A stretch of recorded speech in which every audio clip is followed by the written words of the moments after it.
mengajarkan tentang mengapa saya menderita ya. Nah, beberapa khotbah kita adalah berbicara mengenai penderitaan ya. Tetapi bukan bermaksud kita ini mencari masalah ya saudaraku, mencari kesulitan hidup ya. Hidup sudah susah, nambah-nambahin susah, bukan itu ya. Sesungguhnya kita sedang belajar ya, mengikuti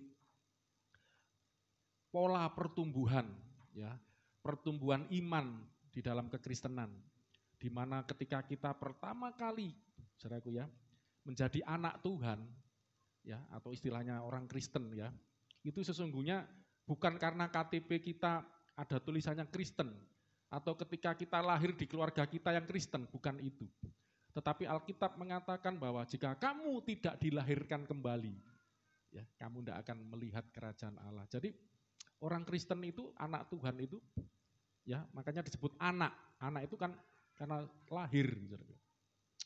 Makanya kita belajar menjadi manusia baru ya. Itu pola pertumbuhan di dalam kekristenan. Ya, jadi dimulai dari menjadi manusia baru. Manusia baru, katakan 1, 2, 3, manusia baru. Itu terjadi ketika kita dilahirkan kembali oleh iman kepada Tuhan Yesus. Ya. Ketika kita percaya Yesus, menerima Yesus sebagai Tuhan dan Juru Selamat kita, terjadilah kelahiran rohani di dalam diri kita. Ya, sudah saya sering khotbahkan. Dan kita belajar terus meningkat setelah bayi kan harus bertumbuh. Amin saudaraku. Bayi kalau tidak bertumbuh, tidak berkembang, tidak bertumbuh, cacat. Tidak normal, bisa mati. Ya, makanya bayi itu harus bertumbuh. Ya, bertumbuh dari bayi, makanya di sini juga ada gambarnya kan, bayi, remaja, akil balik, sampai nanti satu kali saya akan khotbah lebih mendetail tentang itu, sampai dewasa, sampai seperti Yesus. Ya, kedewasaan di dalam Tuhan. Ini bicara kerohanian, ya kehidupan pertumbuhan secara rohani. Jadi jangan fisiknya kita saja yang bertumbuh, ya tambah gede, tambah tua, tapi rohaninya enggak tambah-tambah dewasa. Jangan sampai ya. Makanya Alkitab mengingatkan jangan seperti kanak-kanak ya, tapi kita dewasa di dalam Tuhan. Amin saudaraku. Nah itu yang disebut manusia rohani itu pertumbuhannya, itu jadi manusia rohani. Saya sudah sering ajarkan kalau kita enggak bertumbuh jadi manusia rohani, ada cuma 2 kemungkinan, kalau bukan manusia rohani menjadi manusia apa? Biar ingat, duniawi. Saya sudah ajarkan bahasa Yunaninya, manusia rohani itu apa? Pneumatikos, pneuma itu roh ya, pneumatikos manusia rohani. Kalau manusia daging, sarkikos, manusia duniawi atau daging. Ya, yang sudah manusia baru, sudah jadi anak Tuhan, tapi hidupnya masih daging, hidupnya masih duniawi. Sudah pernah saya khotbahkan, nanti lain kali saya perdalam lagi. Akibatnya apa? Walaupun dia jadi anak, itu di Galatia kan, tapi hidupnya, berkatnya, nasibnya, saya canda, seperti hamba, seperti budak. Hamba itu halus bahasanya ya, kalau aslinya kan dulos, budak. Bayangkan, jadi anak, tapi nasib budak. Kalau kita sering bercanda di bahasa kita, tampang bos, nasib jongos. Saya kan pernah digoda. Tampang boleh bos ya, nasibnya. Ya, oke. Jadi jangan sampai itu terjadi. Makanya di dalam kita belajar menjadi manusia rohani, penderitaan ini adalah salah satu unsur yang harus ada dan yang harus kita pelajari, kita mengerti. Amin, saudaraku. Penderitaan ini karena makanya berapa waktu ini kita belajar tentang penderitaan, dan penderitaan kita bukan penderitaan karena dosa, sudah berkali-kali saya katakan. Nah, minggu lalu saya jelaskan kenapa kita menderita. Jadi belajar penderitaan ini untuk kita menjadi manusia rohani. Kalau kita enggak mau mengalami penderitaan, ya termasuk tadi kita nyanyi, saudaraku, Bapa, ku persembahkan apa tadi?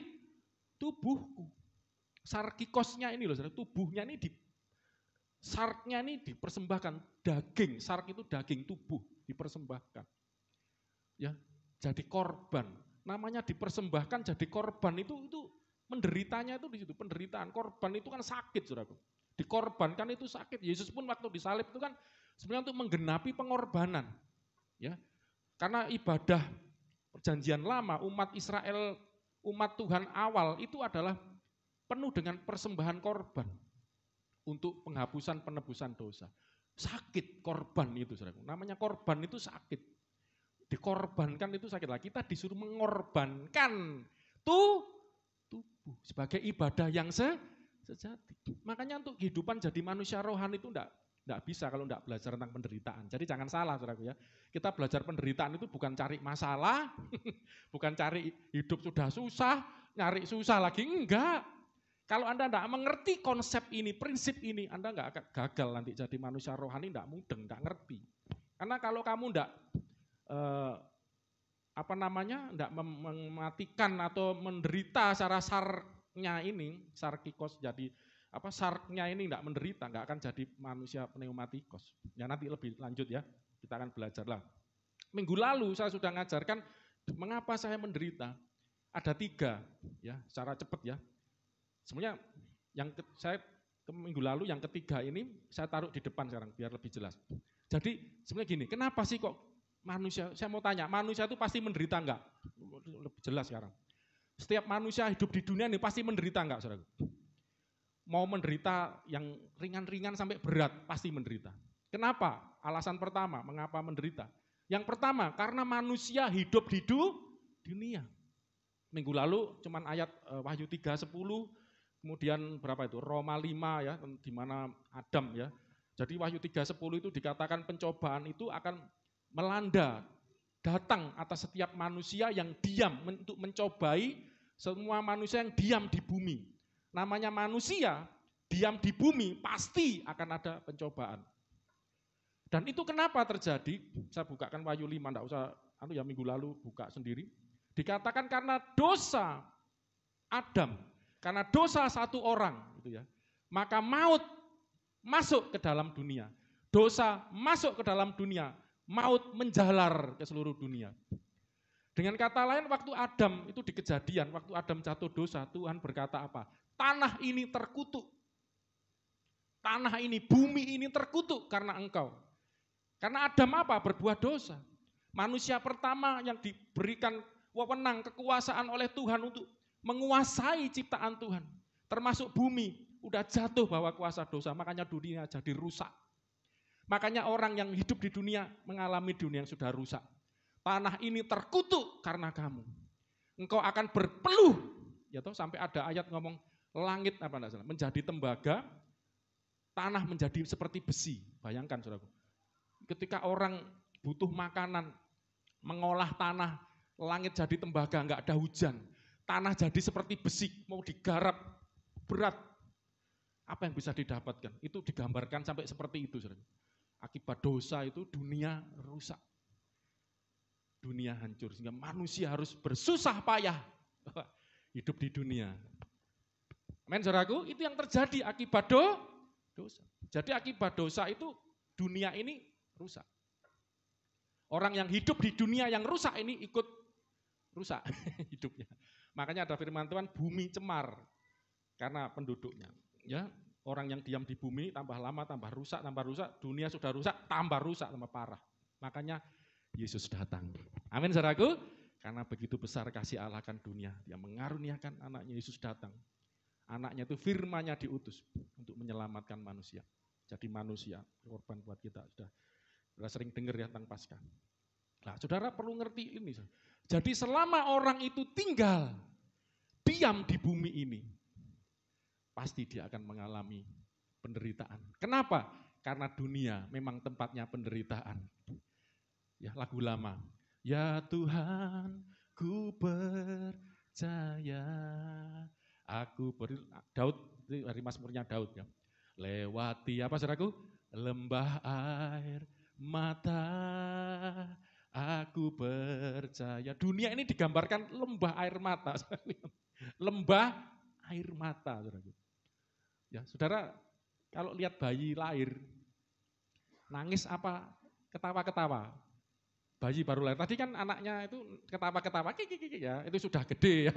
Tapi ya sudah lumayan lah ya, sudah berapa bulan Bu? Belum 1 tahun enggak ya? Belum lah ya, baru berapa? Masih sudah bisa ketawa. Tapi waktu bayi baru lahir, saya mau tanya, ada enggak bayi lahir terus? Ada enggak saudaraku bayi lahir terus ketawa? Ketika bayi lahir ngapain saudaraku? Nangis. Ini seperti suatu tanda loh, saudara. Dia lewati lembah air. Kalau nangis keluar air mata enggak? Masa nangis cuman itu tangisan drama. Lewati lembah air mata. Bayi loh kalau lahir nangis. Kenapa kok nangis? Kenapa waktu lahir enggak tertawa? Nangis. Itu suatu gambaran bahwa dia harus siap hidup di dunia dengan penuh lembah air mata, lembah kekelaman. Itu dunia. Ya kenapa? Dunia sudah jatuh di bawah kuasa dosa. Maut menjalar, Roma pasal 5 itu ya, dalam dunia ini. Jadi dengan kata lain, akhirnya masuk, itu kan yang pertama. Kenapa manusia menderita? Karena hidup di dalam dunia. Dan dunia ini sudah jatuh, rusak oleh kuasa dosa. Akhirnya apa? Nah ini saudaraku, Anda mau orang percaya, enggak orang percaya?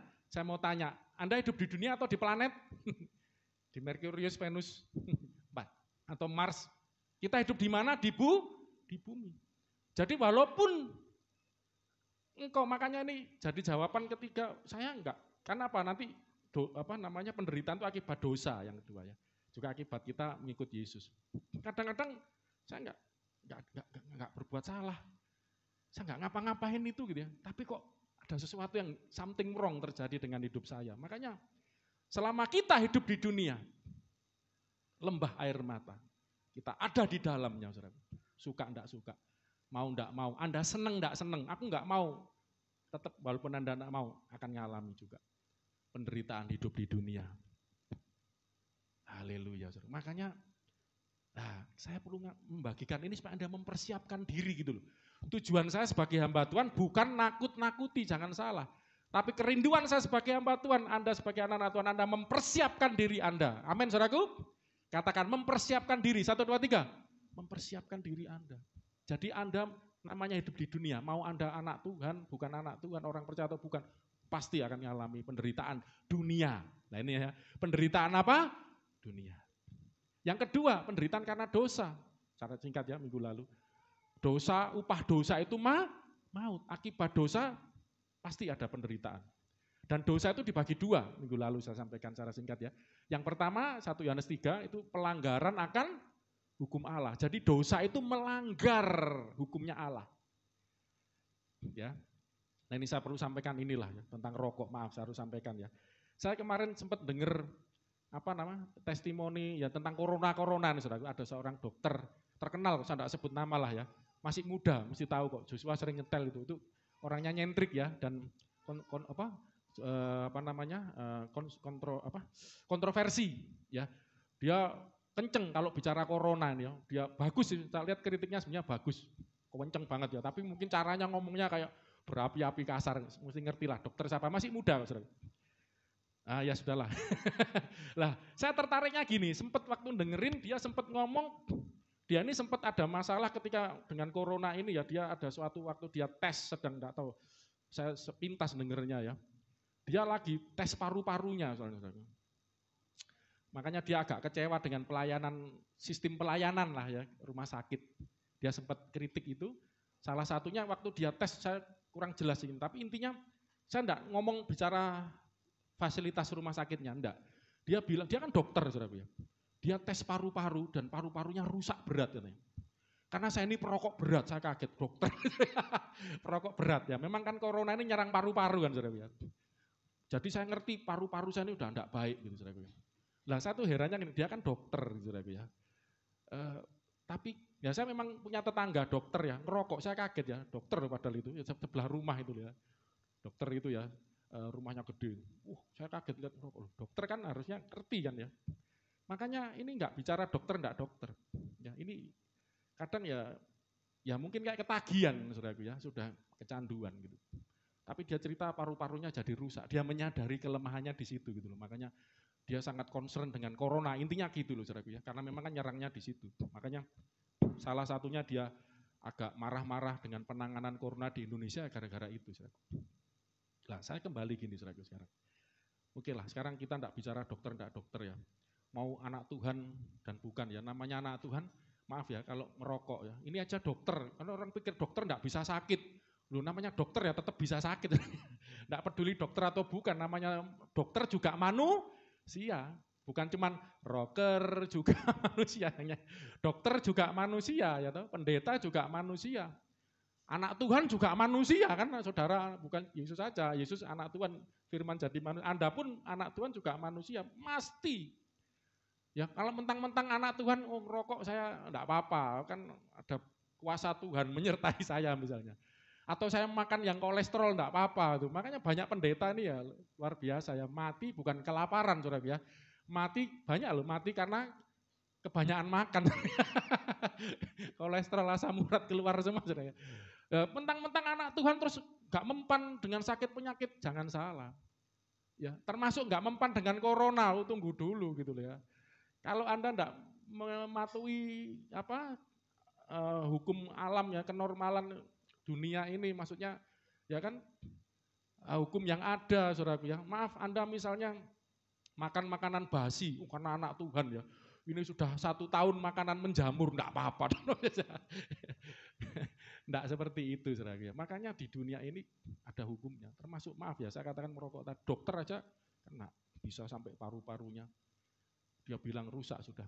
Ya saudaraku ya. Makanya kalau anak-anak Tuhan, nah memang gini kadang-kadang. Ayatnya kan enggak ada Pak. Ayatnya dilarang merokok, adanya di pom bensin. Kalau di Alkitab enggak ada. Kalau di Alkitab cuma ada tubuhmu adalah bait Allah. Kalau tubuh ini bait Allah kan jangan dirusak gitu. Bayangkan, oke gini, ada lagi alasan gini, karena saya nanti perlu ngomong mau jadi manusia rohani ini nanti tema saya hari ini ya. Ini mumpung ingat ya, penderitaan melawan dosa. Nah, ini lebih fokus.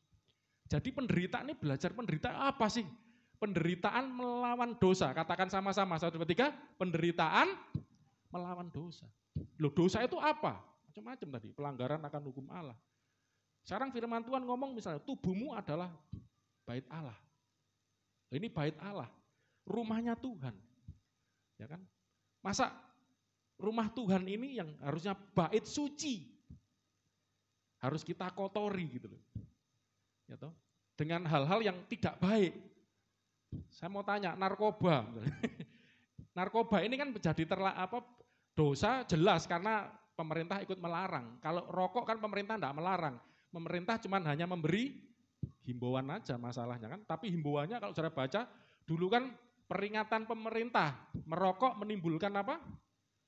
Hipertensi, jantung, apa segala macam. Kanker, impotensi, segala macam. Makanya saya suka bercanda, anak muda itu, kalau enggak ngerokok enggak jantan. Matamu enggak lihat ya. Kamu baca, merokok menimbulkan tahu enggak impotensi itu? Kan jadi enggak jantan gitu loh saudaraku ya. Siapa bilang merokok itu kejantanan, malah kamu impoten, enggak jantan kamu. Saya jantan, tanya istri saya, enggak ngerokok. Maaf saudaraku ya. Jadi kadang kan anak-anak muda tuh dibohongi iblis. Kamu kalau enggak ngerokok enggak jantan, justru kamu ngerokok malah jadi enggak jantan gitu loh. Bikin impoten, itu peringatan pemerintah. Bahkan sekarang peringatannya enggak tahu, lebih simpel ya, tapi langsung menohok. Peringatan pemerintah, merokok membunuhmu. Loh, itu bukan saya ngomong, siapa yang ngomong? Pemerintah. Saya mau tanya, merokok itu seperti bunuh diri enggak kalau gitu? Merokok membunuhmu. Loh, Anda tahu ini akan membunuh Anda. Tapi Anda konsumsi. Coba mikir enggak? Loh, memang membunuh pelan-pelan. Saya sering bercanda sama Joshua, anak saya kan enggak ngerokok, kadang-kadang goda.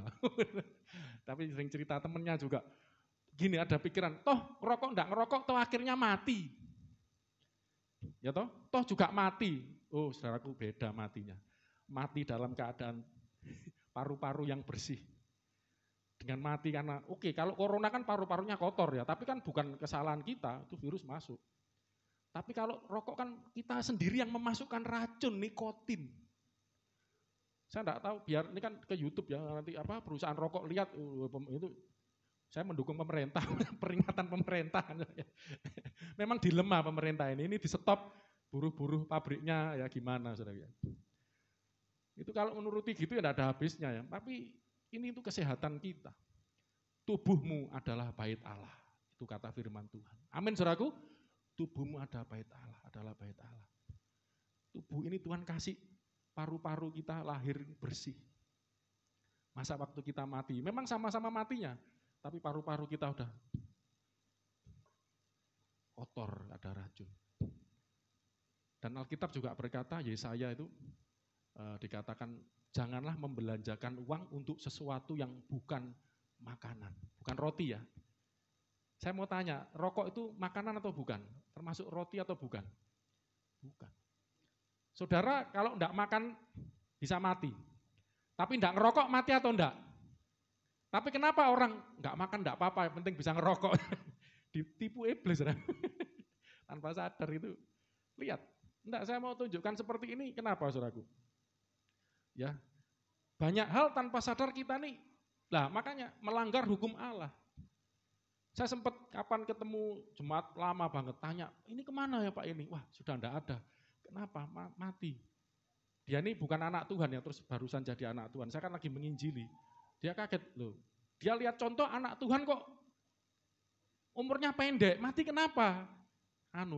Kena jantung, paru-paru, kenapa? Rokok berat. Wah kan saya jadi malu juga, waktu nginjili kan dia kenal, ini tetangganya soalnya, tanya.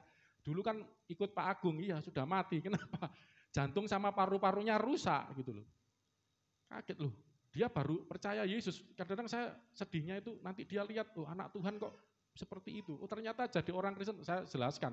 Walaupun anak Tuhan Bu, orang Kristen Bu, kalau enggak nurut firman, kalau melanggar hukum Allah, dosa juga. Dan akibat dosa itu maut. Apakah karena kita orang Kristen terus kita ngerokok, paru-paru kita tetap bersih? Haleluya. Terus kita makan udang, kolesterol apa segala macam, tetap enggak kena kolesterol, tetap. Jangan salah saudara ya. Makanya dosa itu adalah pelanggaran akan apa? Hukum Allah. 1 Yohanes 3. Ini penting. Ya, anak Tuhan hati-hati. Karena apa? Dosa yang kedua itu adalah karena tidak percaya. Ya. Jadi orang yang tidak percaya Yesus di luar Kristus itu dosa. Ya. Kalau saudara sepupu kita ngomong tidak percaya kepada agamanya, kafir gitu ya. Nah alasannya macam-macam lah. Kalau kita sih kenapa sih? Saya sudah jelaskan minggu lalu ya. Bukan kita sok paling benar sendiri atau enggak. Karena gini saudaraku. Ya ini ada hubungannya dengan keselamatan yang Tuhan berikan kepada dunia ini. Ya, dosa sedang masuk ke dalam dunia. Dunia di bawah kuasa dosa, kutuk dosa. Sehingga Allah begitu besar kasihnya mengirimkan Yesus Kristus. Siapa yang percaya tidak binasa, melainkan beroleh hidup yang kekal. Nah, ketika Yesus diutus, dikirim ke dunia, supaya yang percaya diselamatkan. Ketika orang menolak untuk percaya, dunia yang ada di bawah kuasa dosa ini, yang menguasai hidup orang yang hidup di dunia ini, karena ada Yesus mau menyelamatkan dan dia menolak Yesus, berarti dia tetap ada di dalam dosa. Tidak ada yang menyelamatkan. Tidak ada keselamatan itu, tidak ada pengampunan, makanya tetap dalam dosa. Itulah pengertiannya kenapa, yaitu kemarin Yohanes berapa itu? 16 ya. Mereka, karena Roh Kudus itu bicara pekerjaan Roh Kudus ya, mengingatkan dunia akan dosa, kebenaran, dan penghakiman. Dosa itu didefinisikan karena mereka tidak percaya kepadaku, itu Yesus yang ngomong. Mereka menolak anugerah keselamatan di dalam Yesus. Ya, ingat baik-baik. Jadi anak Tuhan, ya, dua hal ini sebetulnya yang harus kita, nanti yang ketiga ini, kenapa kita menderita? Kita menderita karena kita meneladani Tuhan Yesus. Nanti yang akan saya khotbahkan hari ini, itu. Ini baru pendahuluan aja sudah setengah jam. Jadi kita harus hindari yang dua ini. Menderita karena tinggal di dunia dan tidak mendapatkan penebusan oleh Yesus. Ya. Jadi yang kedua juga jangan sampai kita menderita karena kita melanggar hukumnya Tuhan. Melanggar hikmatnya Allah. Itu kan hikmat Allah. Itu racun, jangan kamu masukkan tubuhmu. Itu hikmat tubuhmu bait Allah. Ya. Jaga, kuduskan, persembahkan tubuhmu. Jangan sampai kita mempersembahkan tubuh yang sakit-sakitan kepada Tuhan. Ya, jangan sampai kita misalnya kita maaf ya suka begadang sampai larut malam. Ya kalau kerjaan malam ya beda, tapi ini begadang, jangan begadang, remah-remah. Begadang tiada artinya, ya toh? Begadang boleh saja ya, Bang Romai. Kalau ada perlunya. Kalau nggak ada perlunya, nonton TV sampai larut malam. Ini hal-hal sepele-sepele gini akhirnya sakit. Harusnya bisa dipakai untuk memuliakan Tuhan. Ini saya bicara gini tadi, kita di awal bicara mempersembahkan tubuh. Persembahkan tubuhmu. Makanya saudara, bukan berarti ke gereja itu enggak penting, baca Alkitab enggak penting, tapi gini intinya, apa artinya, maaf ini prinsip saya begitu. Apa artinya Anda ke gereja, apa artinya Anda baca Alkitab, apa artinya Anda berdoa, tapi tidak ada persembahan tubuh. Anda baca Alkitab ngantuk. Karena apa? Waktunya habis untuk hal-hal yang sarkikos duniawi. Sehingga waktunya untuk Tuhan habis tenaganya. Capek, ngantuk, lelah. Gimana saudaraku? Mana ibadah yang sejati itu? Gitu loh saudaraku ya. Makanya coba ini untuk kita renungkan. Anda nonton biskup, nonton TV, seneng, semangat, enggak ngantuk. Ke gereja, ibadah, baca Alkitab. Enggak usah gini, itu khotbahnya, saudara enggak khotbah. Anda baca sendiri Alkitab ngantuk. Berarti Anda enggak mempersembahkan yang tubuh yang terbaik. Ya, berdoa, pikirannya kemana-mana. Maaf, itu kan sering terjadi. Makanya kalau model begini, bagaimana kekristenan bisa maju, bagaimana kita bisa jadi manusia rohani, apalagi sempurna. Makanya kenapa kita perlu belajar inilah. Saya akan masuk yang ketiga, penderitaan karena kita neladani Kristus. Coba kita baca dengan cepat. 1 Petrus pasal 2. Minggu lalu udah saya buka ayat ini, tapi ini saya mau tunjukkan. Yang dimaksud 20 ya. Penderitaan 20.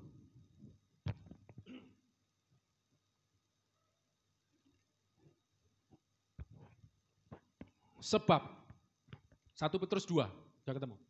Ayat 20 mulai. Kita akan belajar hari ini penderitaan melawan dosa. Ya, tema kita adalah penderitaan karena kita melawan dosa. Sebab dapatkah disebut pujian jika kamu menderita pukulan karena kamu apa? Berbuat dosa. Enggak ada pujian di situ. Itu enggak ada kemuliaannya di situ. Tetapi jika kamu berbuat baik dan karena itu kamu harus menderita, maka itu adalah apa, saudaraku? Kasih karunia pada Allah. Sebab minggu lalu ayat ini ya. Untuk itulah kamu dipanggil. Karena Kristus pun telah menderita untuk kamu, ya. Jadi saya ulang ya, sebab untuk itulah kamu dipanggil. Dipanggil untuk apa sih? Karena Kristus pun telah menderita untuk kamu dan telah apa? Meninggalkan teladan bagimu. Supaya apa? Kamu mengikuti jejaknya. Jejak apa sih saudaraku? Jejak penderitaan, meneladani. Yesus telah meninggalkan teladan bagimu. Supaya kamu mengikuti jejaknya, yaitu apa? Kristus telah menderita. Dan kita meneladani itu. Itulah panggilan kita. Nah, saya mau khotbah ini karena di Kersel sharing-sharing, bagus ya Mas juga ngasih masukan istilah, saya anggap itu masukan ya. Supaya untuk lebih jelas, penderitaan yang dimaksud itu apa? Yang diteladani oleh dari Kristus itu kan penderitaan Kristus. Seperti apa penderitaan yang harus diteladani itu? Gitu. Ya, nah kita akan melihat kenapa saya berikan tema atau judul khotbah hari ini, penderitaannya itu adalah melawan dosa. Saya tunjukkan lagi ayat di dalam Ibrani 12, ini terkenal. 1-4 aja. Saya akan fokuskan penderitaan yang dimaksud, yang penderitaan yang Kristus yang akan kita teladani itu adalah berfokus pada penderitaan melawan dosa. Ya, dosa itu sudah puji Tuhan kita sudah belajar minggu lalu definisinya tidak percaya kepada Tuhan Yesus ya, sama melanggar hukumnya Tuhan Yesus. Nanti kita akan perdalam terus ya. Dan nanti ada hubungannya dengan kedagingan. Apa sih hubungannya dosa dengan kedagingan? Nanti sarkikos hingga jadi manusia daging. Kita akan belajar terus. Ayat 1. Karena kita mempunyai banyak saksi, bagaikan awan yang mengelilingi kita, marilah kita, apa saudaraku? Menanggalkan semua beban dan dosa yang begitu suruh menanggalkan. Put off. Saya cari bahasa Inggrisnya aja, kalau bahasa Yunaninya nanti harus mendalami ya. Ya, supaya kita menanggalkan ya segala beban dan dosa yang merintangi kita. Ya, lay aside every weight, ya, segala yang berat. Weight itu beban yang berat, yang memberati hidup kita. Dosa merintangi kita. Kita tanggalkan dan berlomba dengan tekun dalam perlombaan yang diwajibkan bagi kita. Saudara, kalau belajar ini ya nggak usah dibuka terlalu banyak ayatnya. Salah satu penderitaan itu kalau saudara Paulus ngomong di 2 Timotius ya kepada Paulus ngomong kepada anak rohaninya Timotius, kamu turut menderita, ambil bagian di dalam penderitaan, dikasih contoh seperti prajurit, olahragawan yang sedang bertanding, sama ketiga itu apa? Petani. Itu ada di 2 Timotius. Jadi penderitaan itu Paulus itu menjelaskan ada 3 contoh prajurit, olahragawan ini yang menderita karena bertanding mempersiapkan diri begitu rupa, dan yang ketiga petani ya. Kita udah belajar minggu lalu sedikit contoh tentang petani. Jadi ini seperti pertandingan ya. Iman, kehidupan rohani itu seperti perlombaan yang diwajibkan bagi kita. Kita seperti orang yang sedang berlari dengan orang kalau berlari membawa beban itu berat, saudaraku. Orang berlari itu makalah sekarang diciptakan sepatu yang sangat ringan banget ya, seolah-olah enggak pakai sepatu ya. Kalau perlu cekeran sebenarnya. Dulu yang menang juara itu orang Ethiopia ya, kalau lari itu enggak pakai sepatu tuh. Itu yang enggak ada beban ya. Kalau orang lari pakai sepatu yang gede, berat, catch, malah kalah ya, apalagi kena gesekan. Makanya tambah ringan ya. Orang-orang terus nyiptakan sepatu yang ringan. Semakin kecil bebannya, ya semakin ringan, semakin cepat larinya dan semakin cepat menang gitu loh, kira-kira begitu. Semakin juara, bisa melewati ya perlombaan yang sudah dihadapi itu dengan kemenangan. Ya, itu seperti itu. Dan ayat kedua, marilah kita melakukannya. Ini saudaraku. Dengan mata yang tertuju, ini saya menjelaskan tentang meneladani Kristus. Meneladani penderitaannya Kristus. Seperti apa itu? Coba ayat ini. Ya, tadi menanggalkan beban dosa, lari. Ya, jelas beban. Bedanya ini saudara, saya sering menggambarkan beban itu adalah dengan dosa, yaitu yang membebani kehidupan, yang memberatkan kehidupan kita. Kalau dosa itu jelas ya, tadi saya jelaskan ya, hal-hal yang melanggar firman Tuhan ya, hukum-hukum Allah, yaitu upah dosa itu maut, akibat dosa itu kena sakit mungkin ya, kena masalah, kena segala macam lah. Ya, misalnya Anda menipu orang ya, wah Anda kena akibatnya, itu kan karena upah dosa. Ya, ada akibat. Nah, dosa dan itu menjadi berat kehidupan seseorang. Harus ditanggalkan. Kalau beban ini bicara gini, ini sering tanpa sadar saudaraku ya. Anda ini tanpa sadar memasukkan hal-hal yang sebetulnya enggak perlu ya. Jadi beban pikiran, kira-kira gitu saya. Ya, jadi mikir ini harusnya terlalu jauh. Makanya Yesus pernah ngomong, kesusahan hari ini cukup untuk hari ini. Besok ada kesusahan sendiri. Kadang-kadang kita ini mikirnya terlalu jauh. Saya ini kalau sudah, ya saya manusia, pendeta juga manusia, kadang terlalu khawatir ya, terlalu jauh. Saya sadar, ingat firman Tuhan, iya ya. Ngapain saya mikirnya terlalu jauh gitu ya. Nanti kalau anakku menikah, punya cucu, punya anak, belum, umur aja masih 20. Nanti tinggalnya di mana ya? Oh terlalu jauh gitu ya. Nanti masih kuliah ya, oke lah, mikir silahkan. Kalau enggak bisa dipikir ngeluh karena PDW pusing. Jadi beban akhirnya, misalnya ini contoh aja. Terlalu jauh gitu, nanti gimana ya, nanti,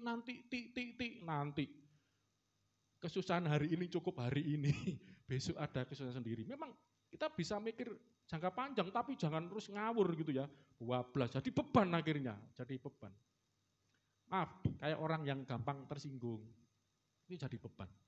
Kadang ada orang, ya maaf ya, ini kadang orang yang mudah tersinggung kan, ada temennya ngomong-ngomong, dipikir ngomongin dia gitu, sensi, oh ngomongnya aku dia, GR banget, belum tentu kayak artis aja diomongin, padahal dia mungkin ngomong yang lain, kebetulan sambil noleh, ketawa gitu, sakit hati kan jadi beban, padahal enggak ada apa-apa, jadi apa misalnya gitu, kan repot gitu saudara. Ini kan beban akhirnya jadi, terus saya juga gini belajar kemarin lagi ngonselingi orang, ya saya dapat dari Tuhan ngomong, jangan pakai topeng.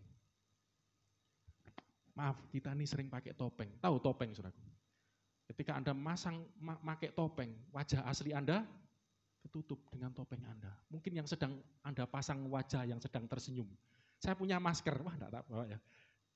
Seperti Iron Man, brewok.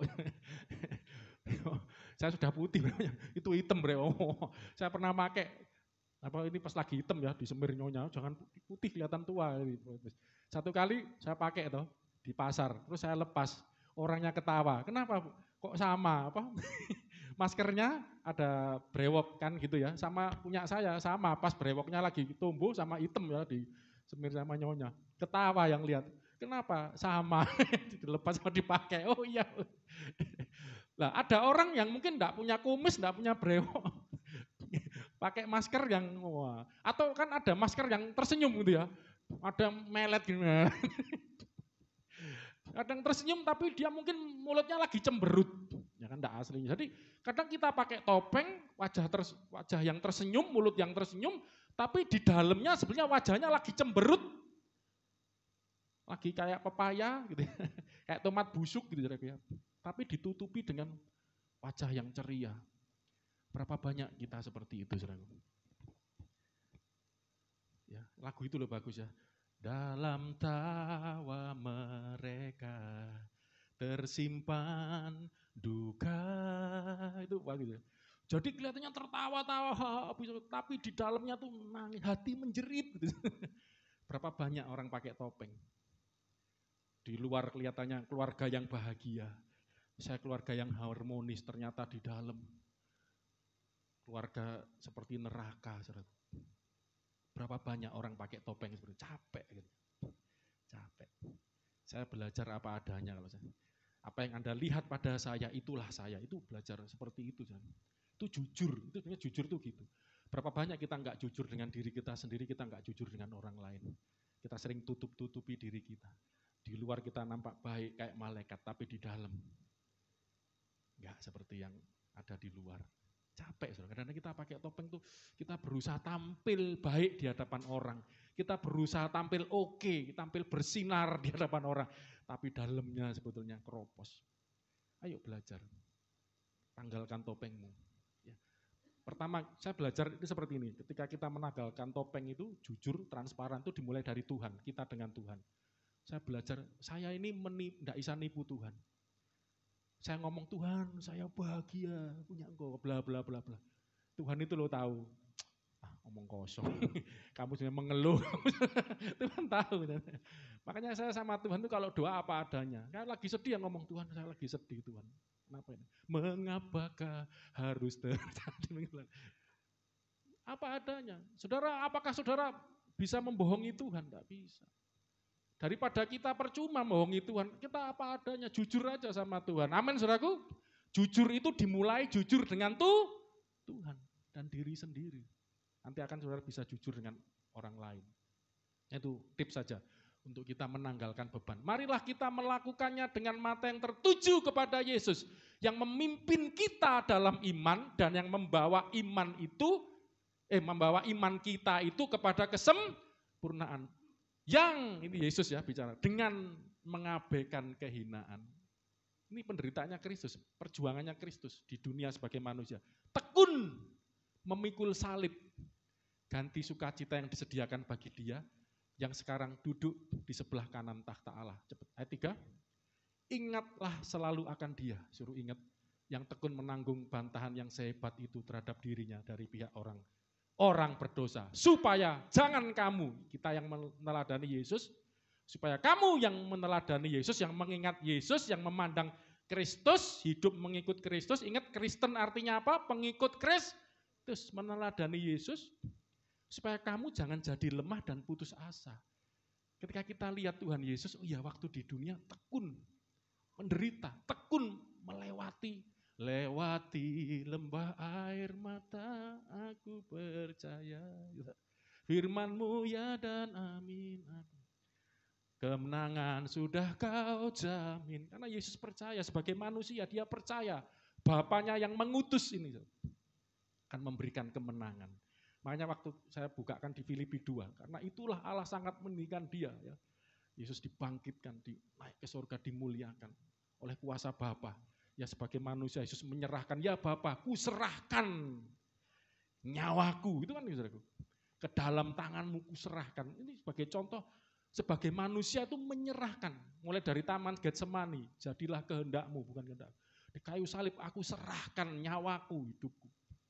Dan Tuhan, Bapa di surga, terbukti setia, membangkitkan Yesus. Nah, saudara jangan heran, Yesus katanya Tuhan kok dibangkitkan. Nah, sebagai manusia, yang dibangkitkan tubuh manusianya itu, dibangkitkan oleh kuasa Allah. Bangkit, naik ke surga.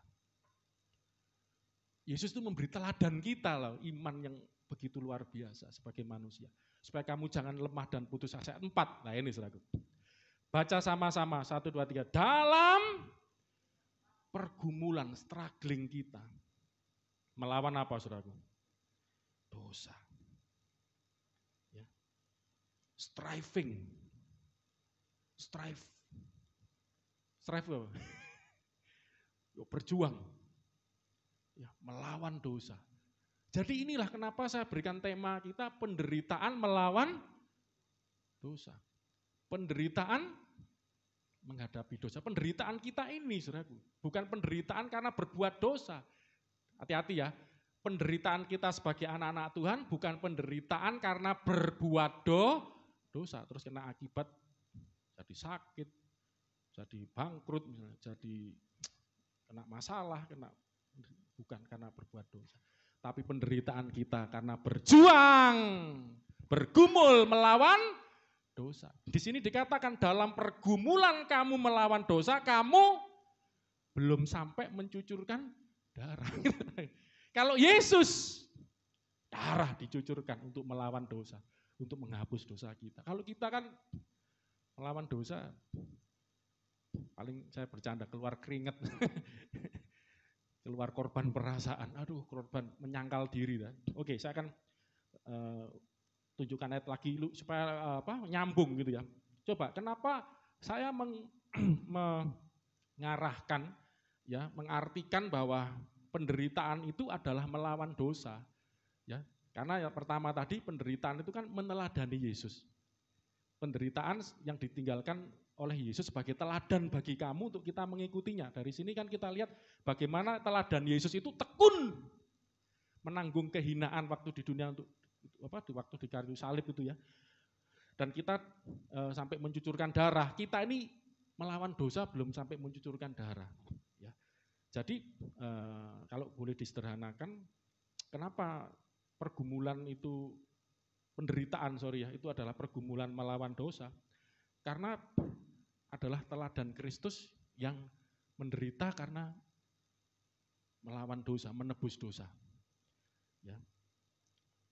Di dalam Roma pasal yang ke-6 ini lebih jelas. Jadi saya tidak cari-cari, tidak buat-buat, tidak memaksakan ayat untuk menderita itu, yang dimaksud menderita itu adalah melawan dosa, tidak dibuat-buat, dipaksakan ke sana, enggak. Ayat-ayat ini kan menunjukkan bahwa penderitaan kita kan meneladani Yesus, mencontoh Yesus. Lah Yesus ini menderitanya karena apa? Menderitanya waktu jadi manusia, lahir memang menderita sudah, tapi puncak penderitaannya kan waktu di kayu salib. Dan sudah kita baca tadi kan semuanya kan mengarah bagaimana Yesus ini menderita di dalam perjuangannya untuk sebagai manusia untuk menebus dosa, ya, melaksanakan misinya di bumi.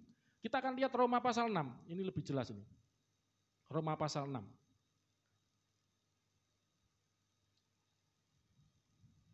Ayat 3 biar cepat. Ayat 3. Ya, Kristen, pengikut Kristus, mengikuti Kristus, mengikuti teladan Kristus. Ayat 3, atau tidak tahukah kamu bahwa kita semua yang telah dibaptis dalam Kristus, telah dibaptis dalam apa, saudaraku? Kematiannya. Jadi kita yang, saya bersyukur gini, sekarang ini enggak tahu ya, itu saya kan ya setelah banyak yang nikah, banyak yang baptis ya, terutama dari seberang ya, KTP-nya kan. Kalau jadi Kristen sekarang ini, saudaraku, kalau KTP itu Kristen itu harus punya bukti surat baptis, saudaraku. Ya, ini luar biasa. Menurut saya enggak tahu pemerintah keluarkan kebijakan seperti ini. Jadi kalau misalnya maaf ya ada agama apapun ya, terus mau ganti KTP Kristen enggak sembarangan. Pak ini ganti Kristen loh, kamu kok sembarangan, apa buktinya? Kalau Kristen, ini Pak ada surat baptis, saya Kristen, loh gitu. Kalau KTP sudah Kristen ya enggak masalah. Tapi lain tiba-tiba apalagi mau nikah kan, jadi Kristen apa buktinya? Baptisan ini penting, ini luar biasa. Ya, saya pikir oke lah, setuju banget, bagus ya. Cuman ya kalau dilakukan tidak dengan makna rohani ya sama saja. Hanya sekedar masuk ke air, ya dibaptis, seremoni, dapat surat baptis, selesai. Tidak ada artinya. Tapi yang dimaksud di sini adalah pengertian baptis secara rohani. Atau tidak tahukah kamu bahwa kita semua yang telah dibaptis dalam Kristus, telah dibaptis dalam kematiannya. Apa maksudnya ketika kita menjadi pengikut Kristus? Dibaptis itu tandanya kita ini menjadi satu dengan Tuhan Yesus, menjadi pengikut Kristus sebagai bukti sah kita menjadi pengikut Kristus. Itu ternyata berbicara tentang kita menjadi satu dengan kematiannya. Coba ayat 4 ini lebih jelas. Apa yang dimaksud kita dibaptis dalam kematiannya? Ini, dengan demikian kita telah dikuburkan bersama-sama dengan Dia oleh baptisan dalam kematian. Jadi waktu kita dibaptis, kita ini sebenarnya dibaptis bersama dengan kematian Yesus. Dalam kematian Yesus. Supaya, nah ini, kenapa? Supaya sama seperti Kristus telah dibangkitkan dari antara orang mati oleh kemuliaan Bapa, demikian juga kita yang dibaptis ya di dalam nama Yesus akan hidup dalam hidup yang baru. Ayat 5, baca sama-sama. Saudara 3, sebab jika kita telah, nah ini saudara, menjadi satu dengan apa yang sama dengan kematiannya, kita juga akan menjadi satu dengan apa yang sama dengan kebangkitannya. Jadi dibaptis itu adalah kematian. Mati bersama Kristus. Supaya bangkit juga bersama Kristus. Gitu loh. Jadi Kristen itu intinya itu. Mengikut Kristus itu intinya itu. Lah, saya akan hubungkan mati ini dengan penderitaan. Coba baca lanjutnya.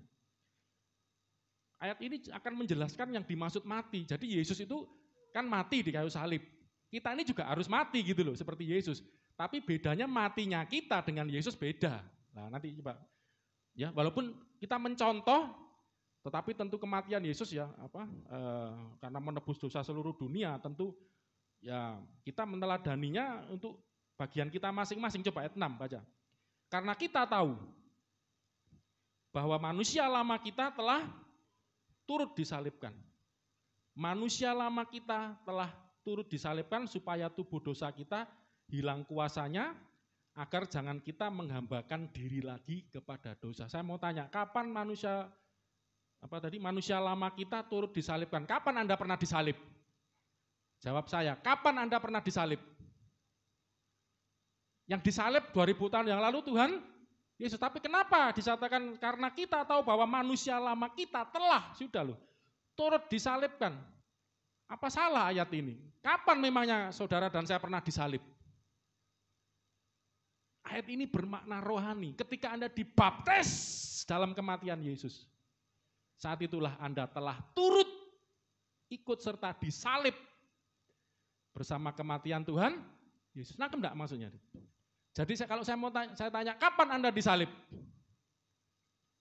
Secara sakramen, ketika Anda dibaptis. Sesuai ayat ini. Ya toh, manusia lama kita telah turut disalibkan. Kapan? Ketika engkau dibaptis bersama kematian Tuhan Yesus. Ya, supaya kamu jangan menghambakan diri lagi kepada dosa. Ayat 7. Sebab siapa yang telah mati, ya saudaraku, ia telah bebas dari dosa. Mati di kayu salib, mati bersama kematian Kristus. Ini yang dimaksud rohani. Ini bukan disuruh bunuh diri. Siapa yang telah mati, ia telah bebas dari dosa. Apa yang dimaksud mati bersama kematian Kristus, turut disalibkan bersama kematian Kristus di kayu salib. Ayat selanjutnya ini dijelaskan. Jadi, atau loncat ya biar cepat ya. Ayat 10. Sebab kematiannya adalah kematian terhadap dosa, kematian Yesus terhadap dosa. Satu kali dan untuk selama-lamanya.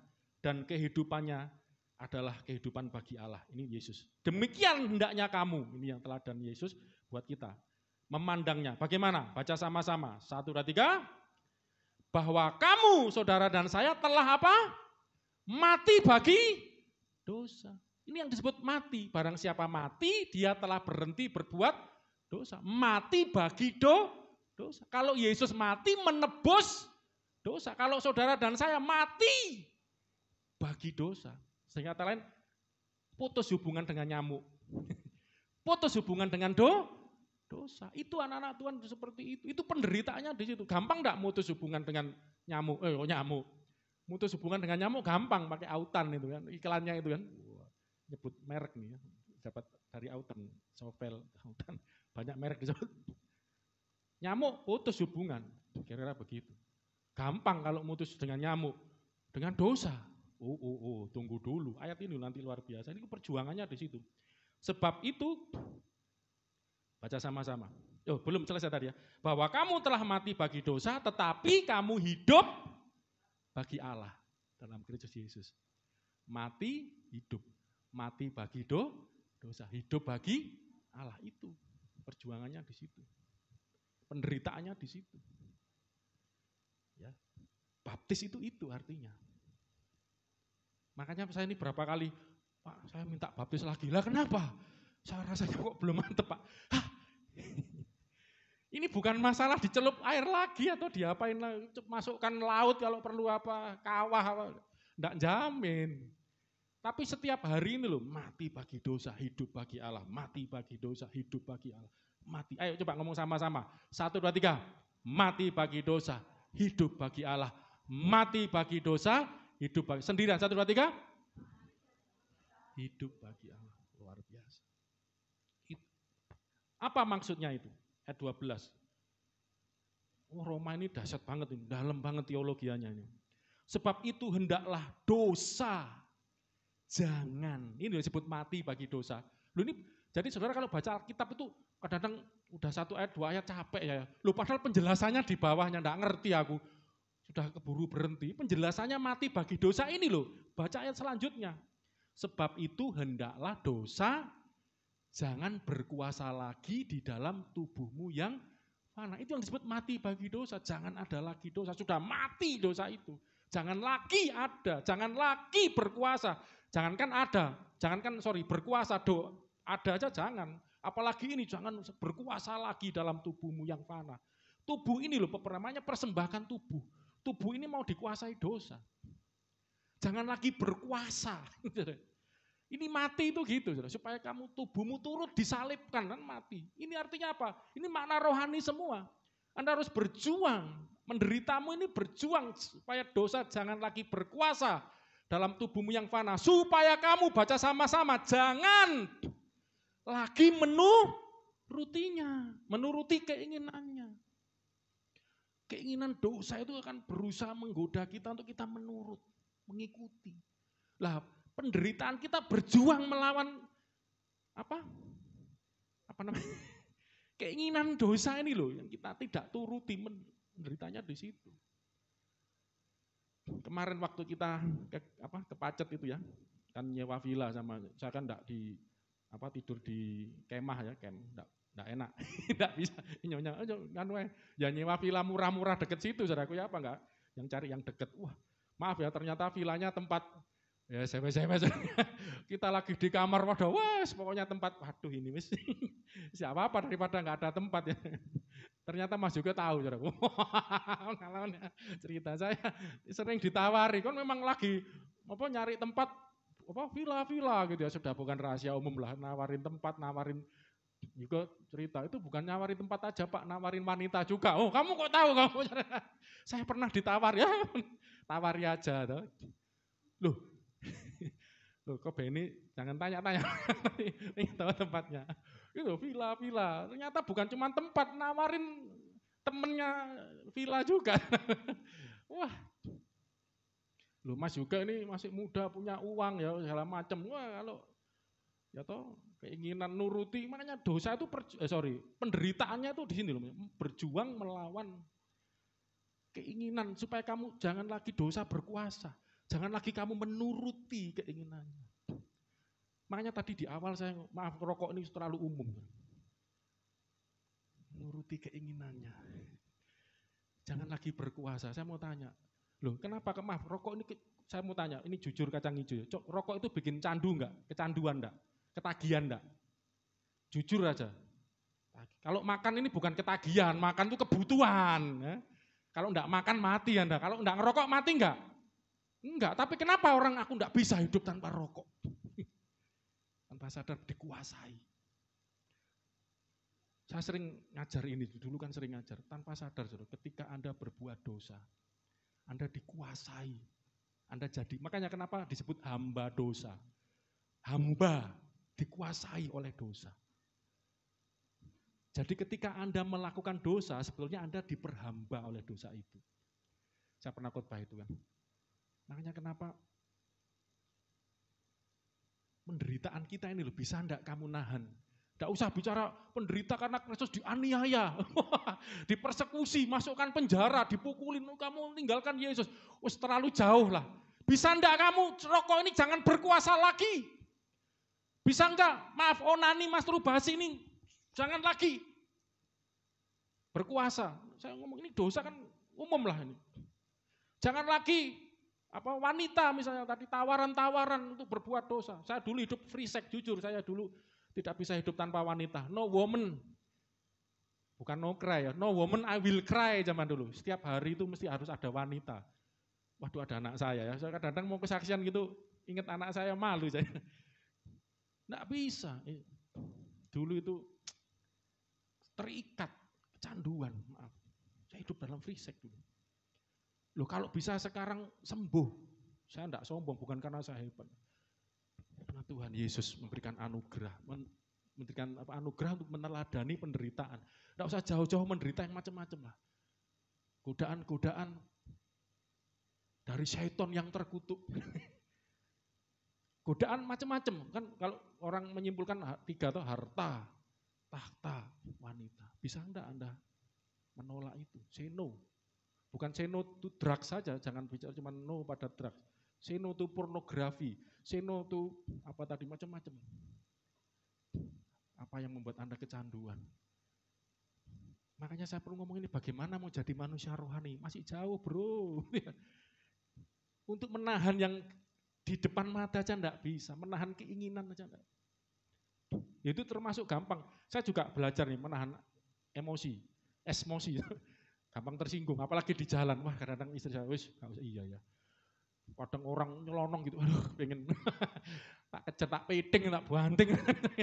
Wah hampir nubruk ini. Tapi saya belajar, iya ya. Belajar ini, yang gini aja loh, saya enggak bisa melawan. Ini kan penderitaan batin. Penderitaan melawan dosa, gini aja enggak bisa. Apalagi yang mau melawan yang setan, yang bagaimana. Saudaraku, kita belajar makanya setia dengan perkara. Ini sebenarnya masih panjang khotbahnya, tapi karena waktu ya, saya akhiri sampai di sini. Cuman saya kerindu, saudaraku. Nanti akan kita lanjutkan terus. Jadi tema kita, ingat baik-baik, penderitaan melawan dosa. Penderitaanmu sebagai anak-anak Tuhan haruslah penderitaan yang melawan dosa. Mati bagi dosa, hidup bagi Allah. Harus mati ini. Sebenarnya ada ayat lagi nih minggu depan berarti. Matikanlah itu di Kolose 3 ayat 5 enggak salah itu. Matikanlah. Itu konteksnya manusia baru. Matikanlah dalam dirimu. Saya cari bahasa aslinya ke bahasa Inggris diterjemahkan put to the death. Bawa kepada kematian, suruh membunuh.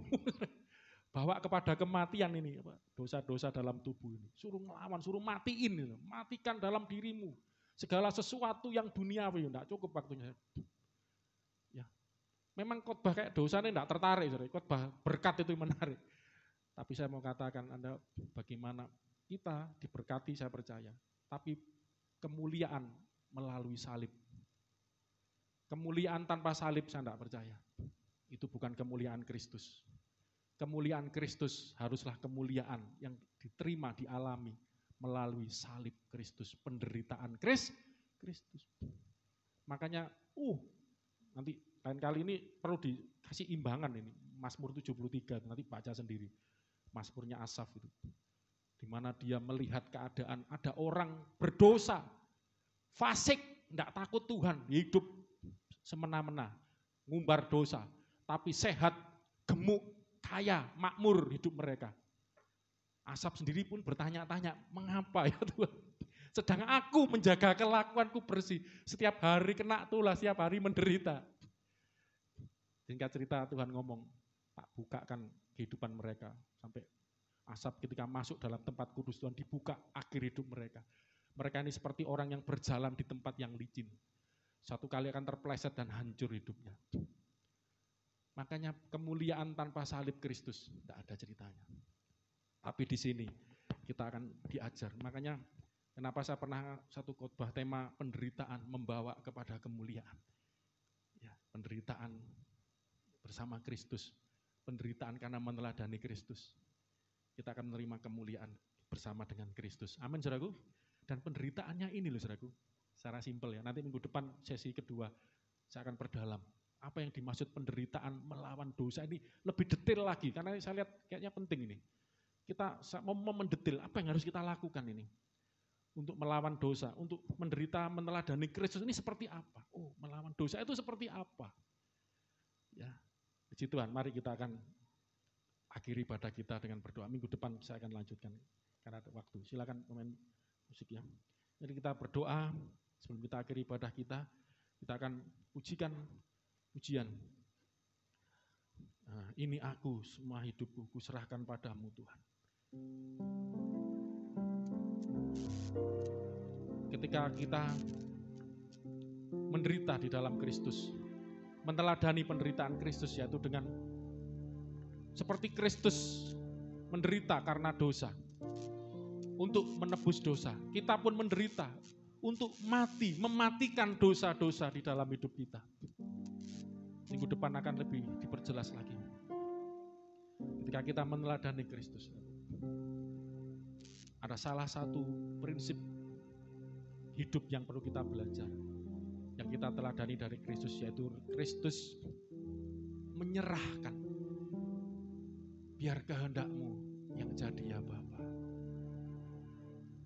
Waktu di Taman Getsemani, Tuhan Yesus sebagai manusia dikatakan dalam keadaan sebagai manusia dia takut dan gentar.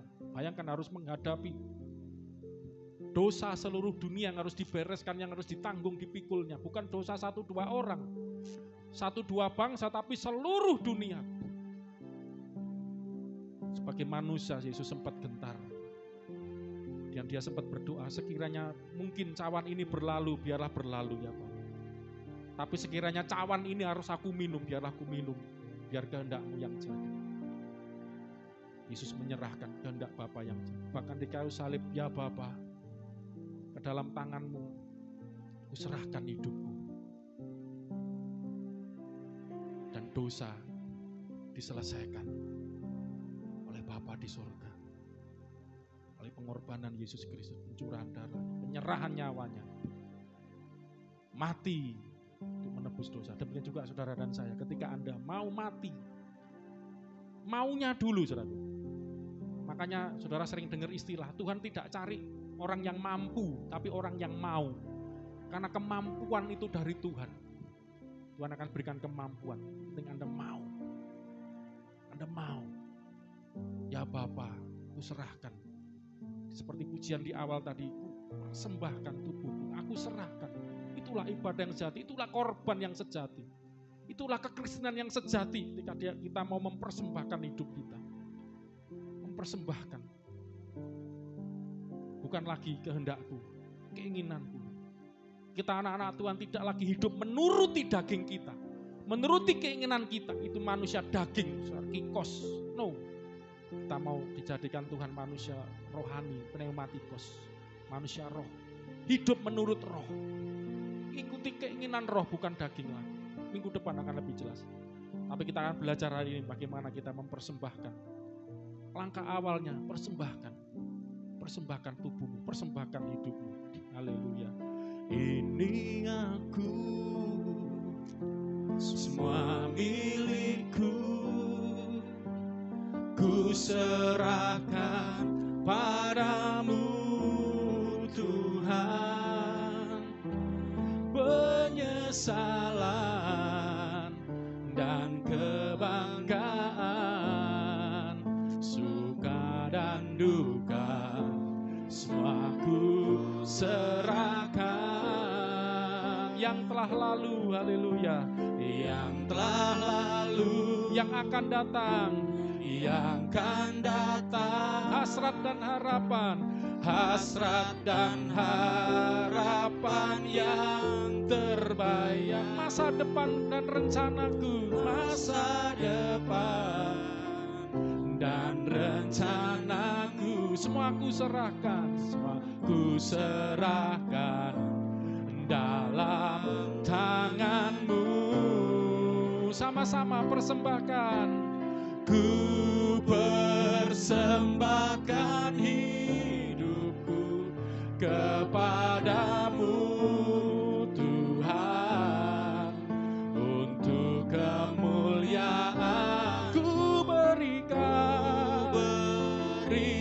hidup ini sebagai persembahan yang berkenan padamu. Sekali lagi, ini aku, semua milikku. Ini aku, semua milikku.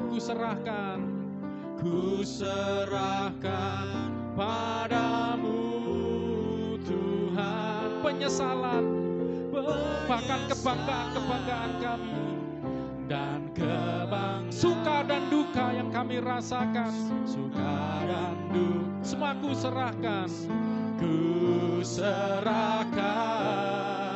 yang telah lalu, yang akan datang, oh haleluya, hasrat dan harapan yang terbayang, masa depanku, masa rencanaku dan rencanaku, amin, semua ku serahkan dalam tanganmu. Mari sama-sama bangkit berdiri, kita datang pada Tuhan. Ku persembahkan hidupku kepadamu Tuhan, untuk kemuliaan-Mu. Ku berikan hidup ini sebagai persembahan yang berkenan padamu. Ku persembahkan hidupku kepadamu Tuhan, untuk kemuliaan-Mu, untuk kemuliaan-Mu. Aku berikan hidup ini sebagai persembahan, oh, yang berkenan padamu. Sekali lagi, mari sama-sama kita katakan, ku persembahkan, ku persembahkan hidupku kepadamu Tuhan, untuk kemuliaan-Mu. Aku berikan hidup ini sebagai persembahkan hidupmu, tubuhmu sebagai persembahan yang hidup, yang kudus, yang berkenan kepada Allah. Ku persembahkan hidupku sebagai ibadah yang sejati, oh haleluya, untuk kemuliaan-Mu. Ku berikan hidup ini sebagai persembahan yang berkenan padamu. Ku persembahkan hidupku kepadamu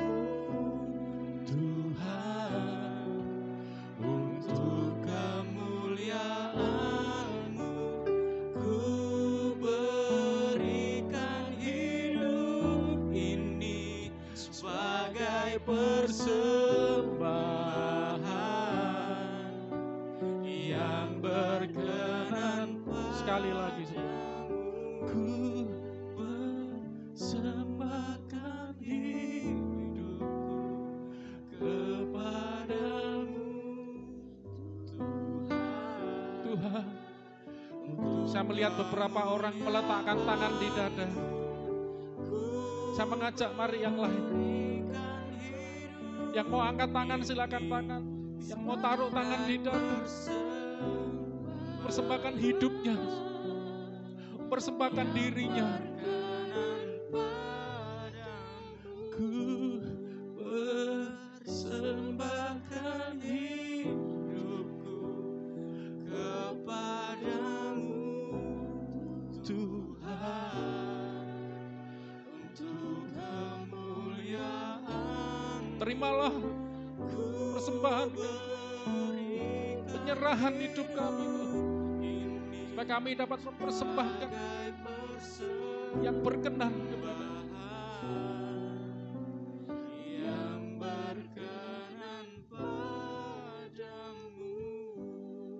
Mungkin Anda merasa sanggup enggak ya aku ya untuk menang melawan dosa, untuk berjuang sebagai teladan penderitaan Kristus yang aku teladani, sebagai penderitaanku yang akan aku lakukan untuk meneladani penderitaan Kristus. Kadang-kadang kita merasa tidak sanggup, tidak mampu.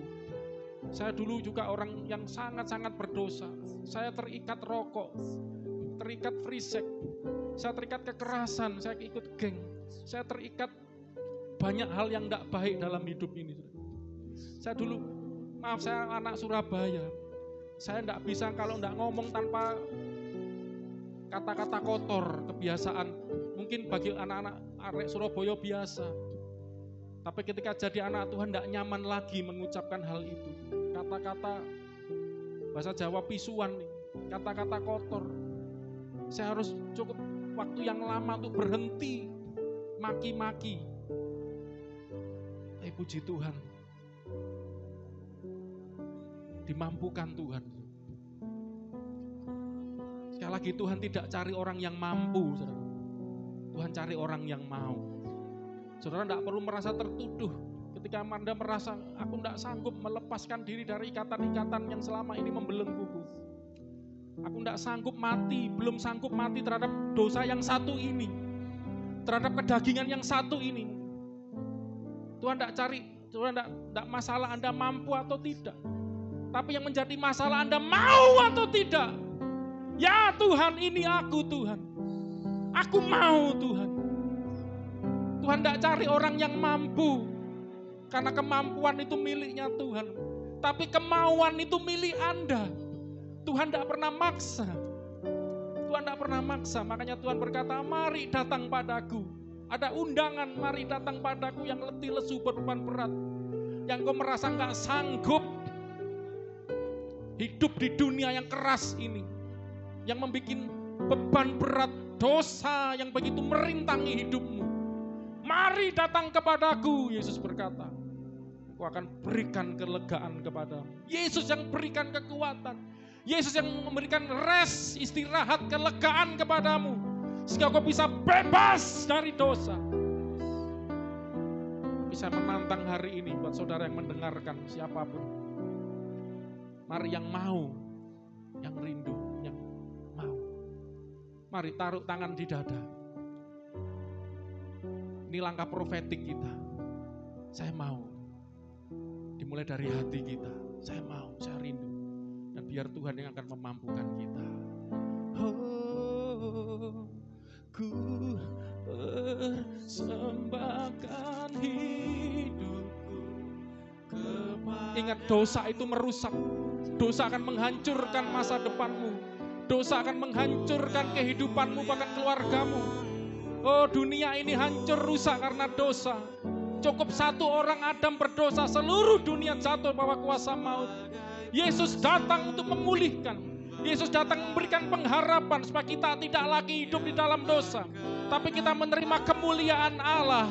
Ku persembahkan hidupku kepadamu Tuhan, untuk